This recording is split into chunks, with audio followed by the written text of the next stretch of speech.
So how is it being an ambassador in Bangalore, a Pinkathon ambassador?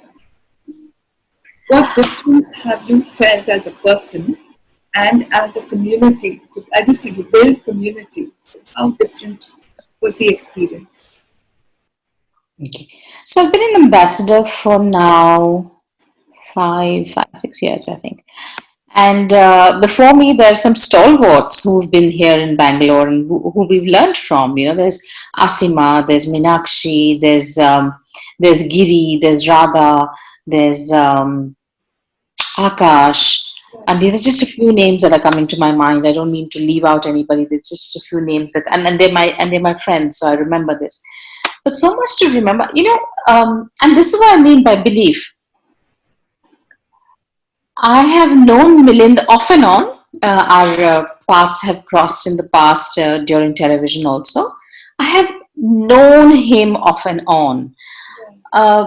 It's a Pinkathon, and I've written about this quite often. It's a Pinkathon that I got to know, not the model and not the supermodel and not the celebrity, as much as you get to know a celebrity or a model or a supermodel. But a slightly more layered thinking of what it is that he was trying to bring about. And actually, it all began with me, Radhika. Radhika was doing a lot of the coordination at that time. And Radhika reached out to me. I had just finished my 100-kilometer Oxfam walk in that year, in January end of that year. And she had reached out to me and said, you make films and stuff like that. Can you do a couple of films for us? And I was like, of course I can. And I had actually taken part in Pinkathon a couple of times before that. I think Pinkathon was 1 or 2 years old when I joined it. And I had taken part in the 3K or the 5K run. So I'm not a runner. I just, and then I firmly believe that Pinkathon, on day of the Pinkathon, it's not a run, it's a celebration right? It's a celebration of women power. So I was like, yeah, hands down, I'm happy to help in any manner, in any kind of communication, as long as it's women. It's something that's very close to my heart. I'm happy to do it. So I did a couple of films for the deaf and dumb that were being screened. I had done a film. I had done a couple of other things, and then I can't remember who thought of it, but we decided we would just interview Milind because we didn't have too many interviews with Milind. And that's when I actually sat down and did a sit-down interview with Milind. And I say this often, my camera never lies. I can pick up very quickly when someone is being earnest and someone is not honest or someone's faking it. The camera really, really never lies. And I have taught myself to read through the camera lens people.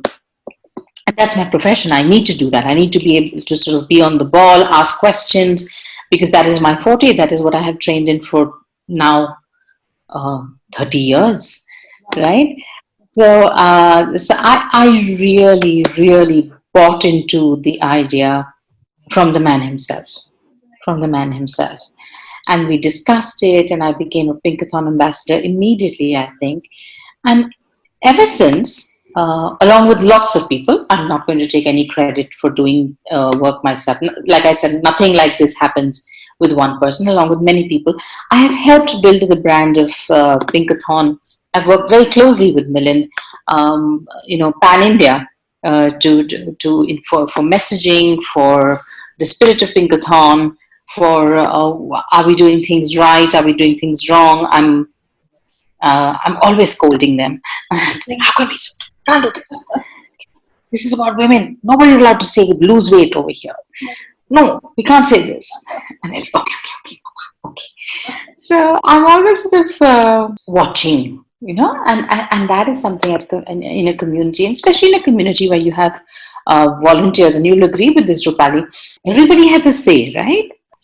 This is not a company with employees. I mean Pinkathon, I don't mean USF and stuff, of course they have this, where they say you can do this but you can't do this, right? So all of us have to figure out what we can do and what we can't do. And a lot of times in their own personalities, people tend to make a mistake how they say things, or maybe it's perceived differently. So I'm always sort of watching out for that, is there anything? Is there any discrepancy in our messaging? The trust of the team. So I take that very seriously. I don't mess around with trust. So it's been a joyful journey for me personally because yeah, I'm always on ground. The two Pinkathons I did a 3-camera shoot every year.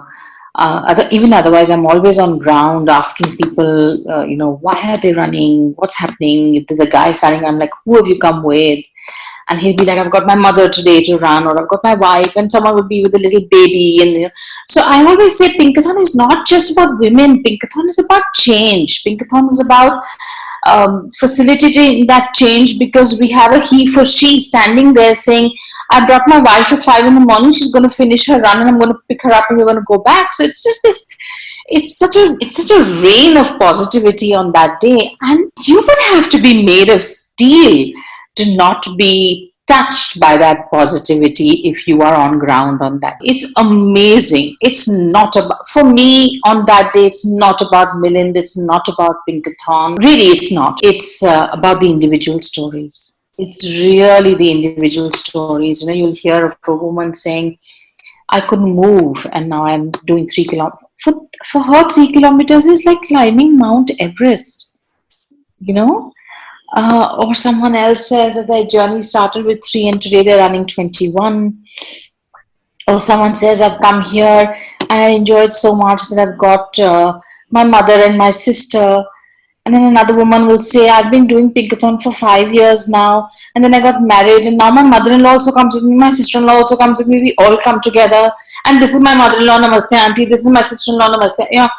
I mean, it's magic, Rupali. It's magic. Right? Yes. So it's been a beautiful journey. I love it. I love being an ambassador of Pinkathon.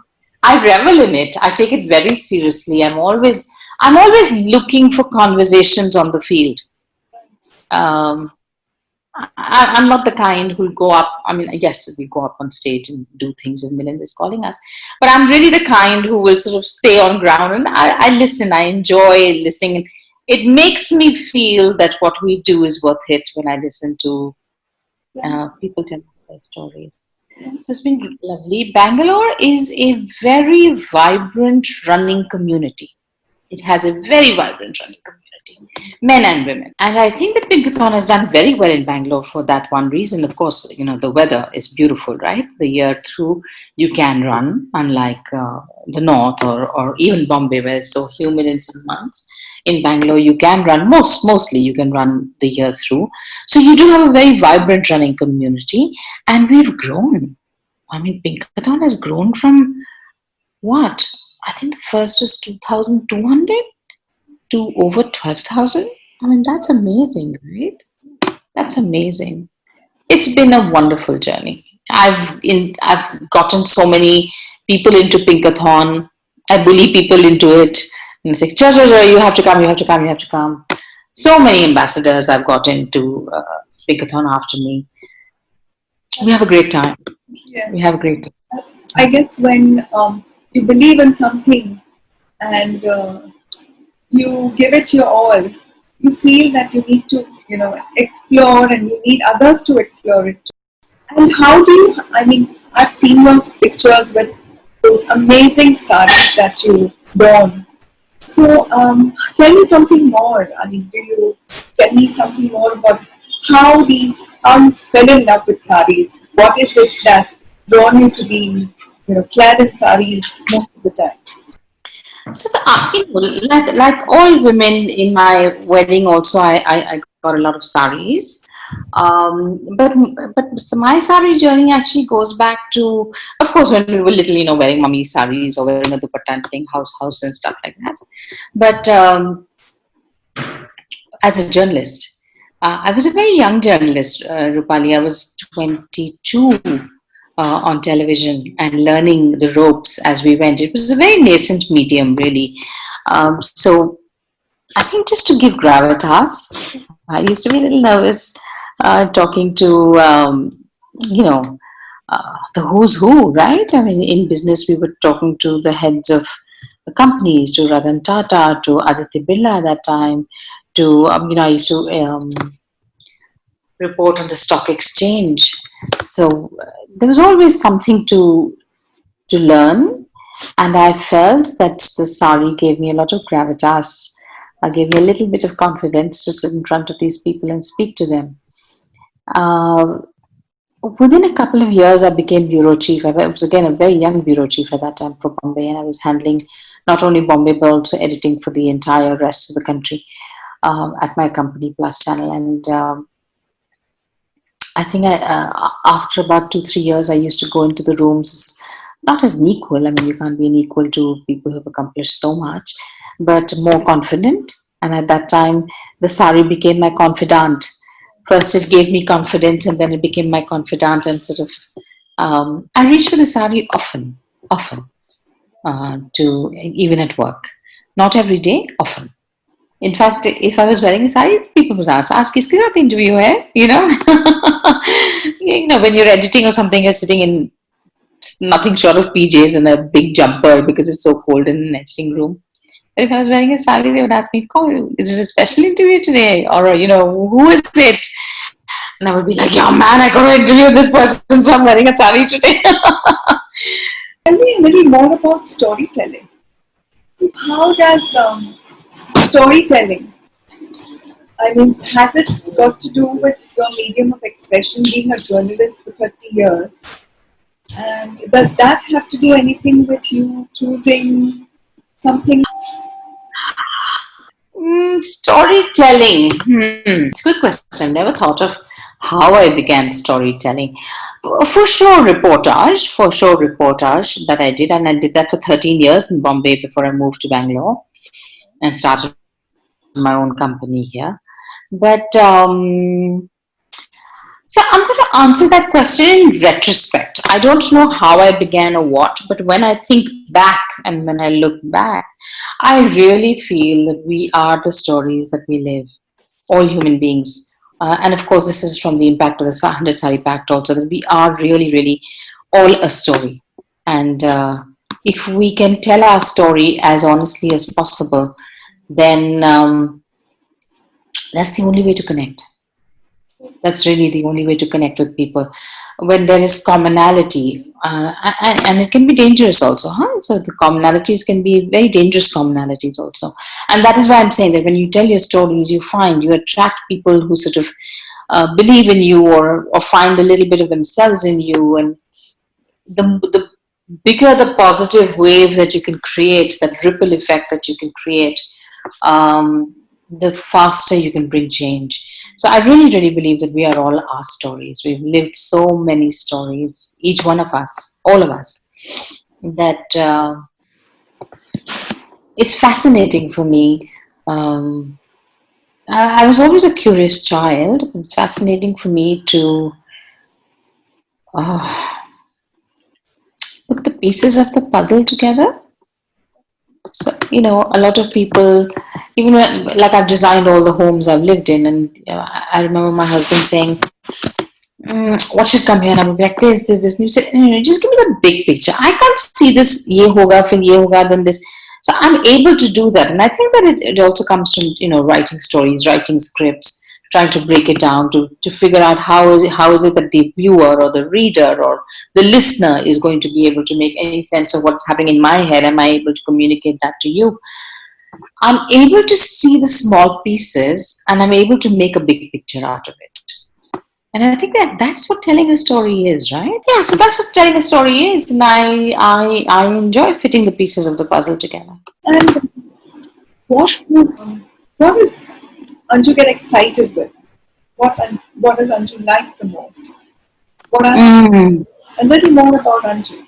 I get excited with learning. My cornerstone will read Student for Life. I truly, truly believe that one should never, never, ever stop learning, and I've kept that going for myself. I learn every day. I learn from people. I learn from things. I learn from experiences. I learn from what I do right. I learn from what I do wrong. So I get very excited with learning new things. I also get very bored very quickly. So I need to be engaged enough. So it's a bit of a dichotomy. Learning takes a little bit of patience, and you just sort of sit down and deep dive. And I'm happy to deep dive. But I always say this, that my profession has spoiled me. You know, when I go out and shoot, the story's already done in my head. Then sitting down and editing and then doing it and sending it out is sort of is a process. It comes easy to me. The minute I shoot, I know whether it's good or bad, and I know whether I've got it or not. What else excites me? I'm very excited to see where my children will be in the next 10 years. I have two. I have a 19-year-old son and a 16-year-old daughter. I'm very excited to see, and when I say my son and daughter, for that I'm extrapolating and saying where this new generation is going. This new generation has, and I'm talking about our social milieu, of course, which is a milieu of privilege, complete privilege. I want to see what they're going to do with their privilege. I'm always urging my own children to do something bigger and better than what their obvious education is giving them. I think that they are capable of changing the world because we did not have the kind of privileges that they have, that we've managed to give them. Sometimes overcompensated, really. But I'm just waiting to see what this generation will do. And with this COVID time, I think that things have turned on its head, right? For everyone. For everyone. You and I haven't lived through a pandemic either before. But for kids, like I see this in my son. He's in London right now, and he went there to do product design.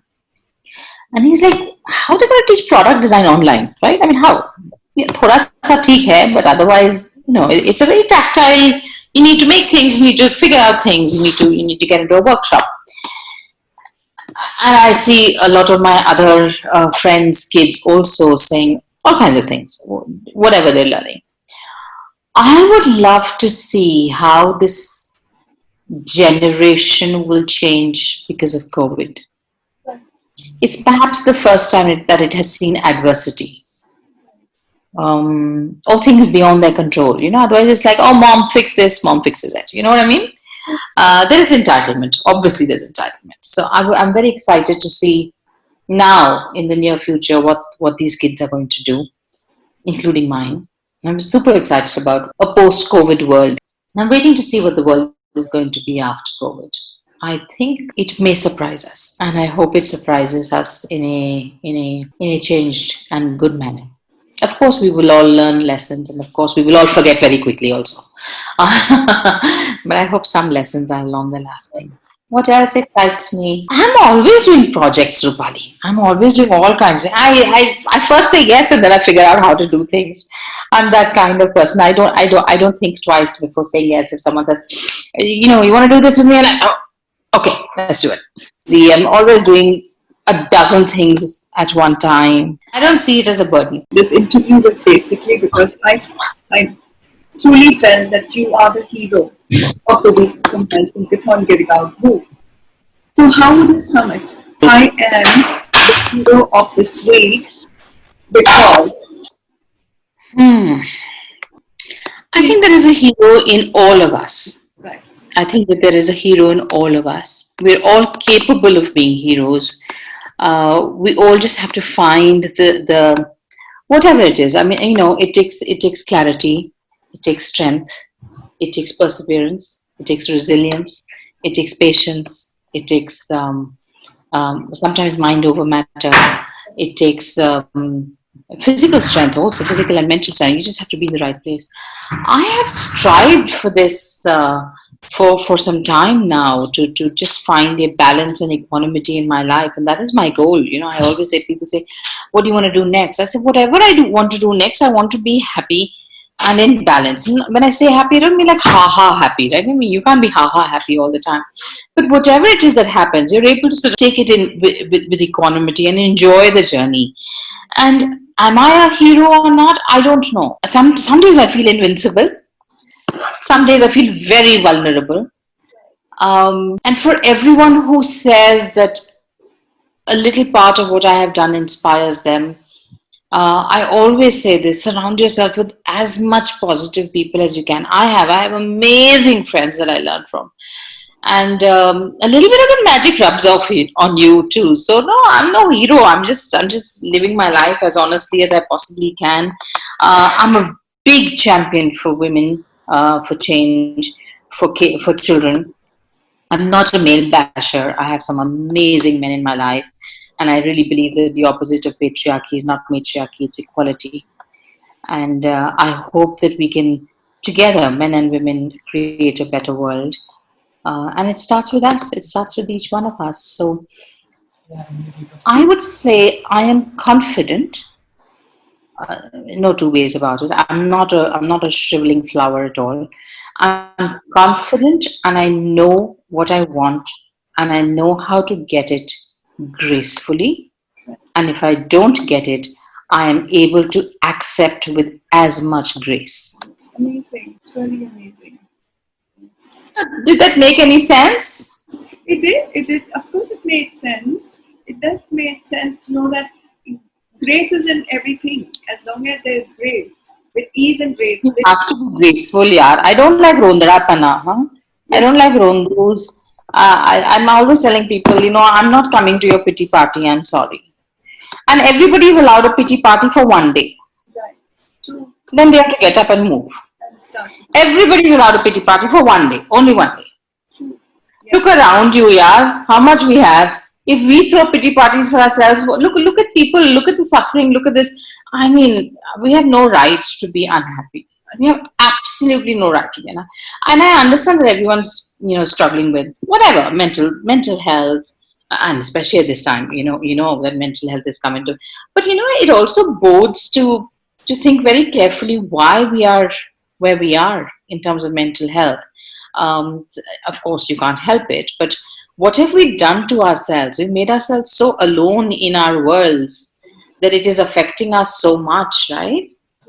In That we're not comfortable being with ourselves. That should tell us that we need to build some resilience and maybe some self love and some self care where we are comfortable. Again, this is not a prescriptive thing. I'm not saying that everybody who does this is going to be fine. Mental health is a big challenge in many, many ways. yeah. But for at least people who are saying we're bored, we're this, I'm like, you know what? It's a privilege to be bored also. Ho jao tum bored. It's okay. सही है and खाने को है, सोने को है, पीने को है, पहनने को है. Zip it. सही है और एक ऊपर एक रूफ है वो बहुत बड़ी बात Absolutely. है. Absolutely. Thank you and All right. chatting with you. Lovely chatting with you too. Take good care of yourself. Likewise. Be well. Thank you. You too. And it's a Bye. which we both have taken forward through Pinkathon in our different ways, but the goal is the same. It's a common goal between the both of us. Women empowerment.